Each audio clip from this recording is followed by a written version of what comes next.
Hey YouTube world, Todd here from Great Escape Farms. This is the third in a series of 3 of Sustainable Homesteading updates in Maryland. This one is going to cover all my inside projects. So we're going to start off here with my mushroom project. So I've already recovered mushrooms from the shiitakes here. I have not done any from the wine caps. So I'm actually on second go around here. I went away on vacation for a week and let the shiitakes dry out for just about 2 weeks, which is what you're supposed to do to reset them. So I let them dry out and then I soaked it in water for a couple hours, got them going. The wine caps, I'm trying to keep them in the humidity tent here. So trying to get those going again, see if we can get some more out of here. Once I've got enough mushrooms out of them, I'll put the wine cap in with some wood chips and try to inoculate some wood chips with it. And the shiitakes, I'm not quite sure what I'm going to do with those. I'm sure there's something I can do with them with a log or something, but I'll have to figure that one out. Next on the list, you can see down here on the floor, I have a whole bunch of what looks like random junk wood. It's actually the faces to our cabinets. And let me walk over here into the kitchen. And you can see all of our cabinet faces are off. So my wife got into a project. Actually, I removed the faces here, and she's already painted them once. They were a brown color, you can see right here. And it actually came out very nice. You can see the wood grain in here. And she's gonna go with a gray color so that she can replace this floor down here with a whitish color. And again, this is all in preparation for the big move coming up in 3 or 4 months. So this is one of the other projects I'm going to be working on in then the next couple of weeks. I just got the parts today. So I have hinges and latches and stuff. And what I have is, this is obviously the sewer clean out here, but up here I have the main shutoff for my outside water, which I had come down, and down here I have a drain, so I can shut it off and drain the water out of the line so it doesn't freeze up in the winter. The issue I had is I had this ugly looking thing right here that I had to screw up and nail up and remove trim and everything else. And it's got to the point that it is falling apart. And with us selling the house next year, I need to do something a little more permanent. So I'm actually going to build a door up here, a hinge door with latches, and try to make it kind of look like a picture frame and go from there. So I got a little bit of planning and playing around with that yet, as well as fixing up some trim right here that when I take this out, it all comes out. But that is just another project on the homestead.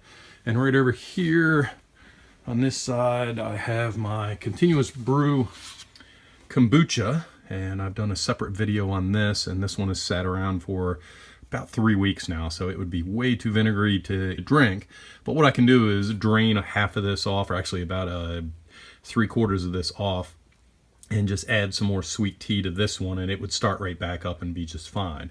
Over here I've been hoteling, as they call it, and this is old kombucha with old SCOBY on it, and I have a whole bunch here. So if anybody is interested in SCOBY that lives near the Maryland, Virginia, DC, West Virginia area, go ahead and email me and I'll see if I can get you some, because I have quite a few SCOBY there. So this is, let's see, February 2017. So by the end of February or first part of March, I will have given all these away. So if you get a hold of me in the next month or less, I might have a couple left here for you.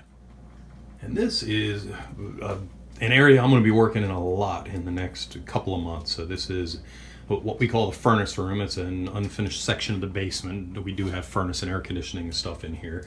But this is where I set up and I cover things with plastic and try to protect the place a little bit, but I do a lot of my winter growing. So this is the beginning of February. Actually in the US it's Super Bowl Sunday, and today I'm going to start doing some plants. So I have a container, and what I do is I take old coffee containers here and I break it up by month. So I have seeds for February, March, April, and May that I start. I also have seeds that I stratify, usually in January, running a little bit late this year. And so seeds for February, these will get planted in the next couple days, and I have seeds that go inside. I'll label whether it goes outside. This one is mid-February, this one is beginning of February.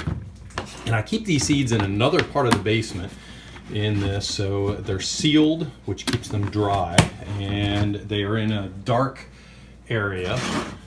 So that's what seeds like. They don't like light, and they don't like heat, and they don't like moisture. I mean, they do if they're germinating, but not for long-term storage. So this has worked great for me for many, many years. So what I'm going to do is I went out and I bought some organic potting mix here, and I will put them in these seed starting trays here. I picked these up at Walmart for like $4 a number of years ago. And I do reuse some. I have a couple that I'll be reusing. Just make sure that you use a slight bleach solution to clean it up, to get any kind of nastiness from one year to the next, to prevent it from coming on. So I will fill the seed starter trays. I will number them, and from 1 to 12, and then let's see, how will I do that? I'll start with tray 1, 1 to 12, tray 2, 1 to 12, and I'll have 6 of each type of plant. If I need more than that, then I'll do 2 or 3 rows, and then I'll just label it on paper. So make sure you label everything so you know what you have, because if you get hundreds of different things growing, that can cause issues going on if you don't know exactly what you have there.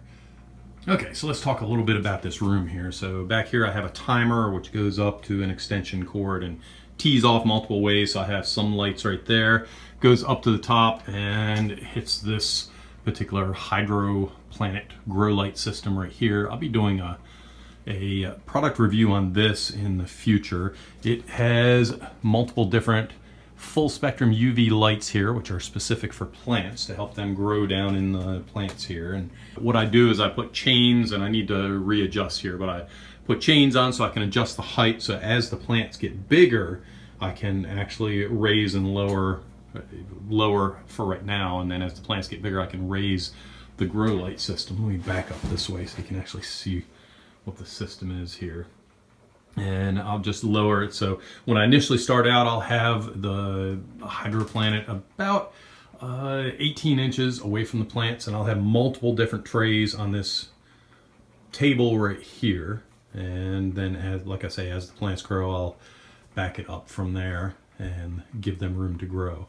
What else do we have in here? Let's see, update on our worm bin here. So here's our red wiggler worm bin, and they have been doing quite well in here.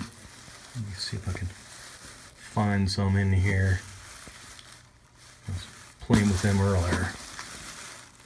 There's some right in there. I don't know if you can see them wiggling around in here, but there's quite a few of them in here, and a number of them down low, and they're going through eating everything up in here.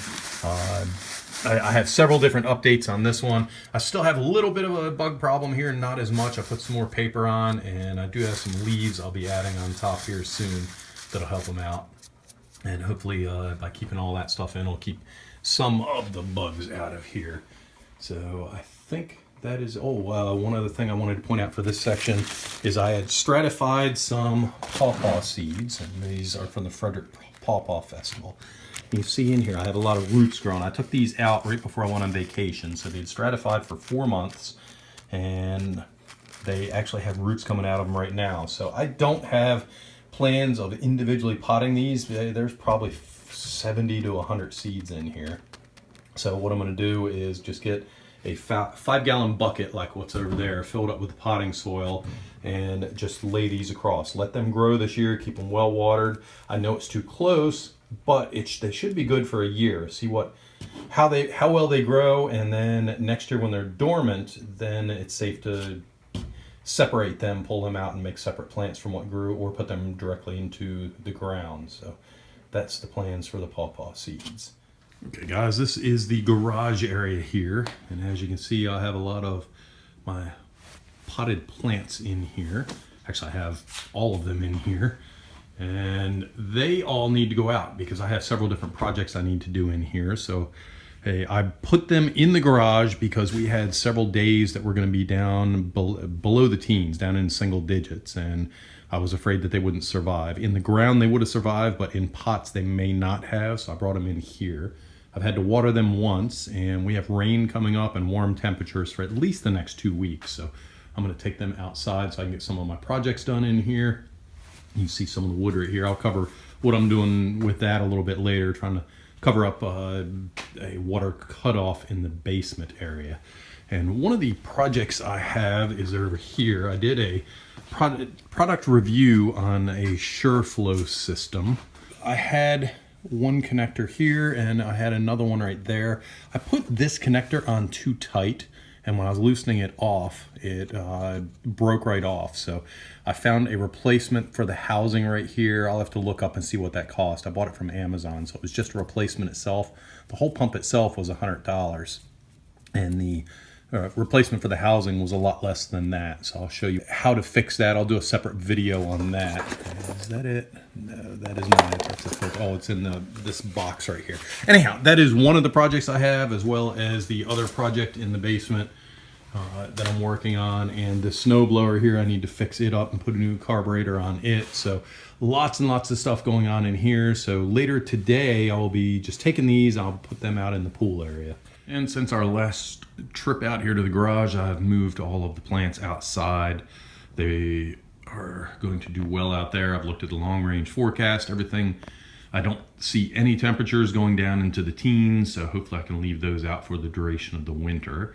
And this will give me space to work on some of my other projects here. I actually went out to the West Virginia farm and brought the compressor back, and the finishing nailer, brad nailer, and a couple other things so that I can actually finish up some of my projects here. So that is it from out here at the Maryland homestead. Thank you very much for tuning in and checking us out. Please consider subscribing to our YouTube channel, and also check out our blog post on greatescapefarms.com. Thank you very much and have a great day.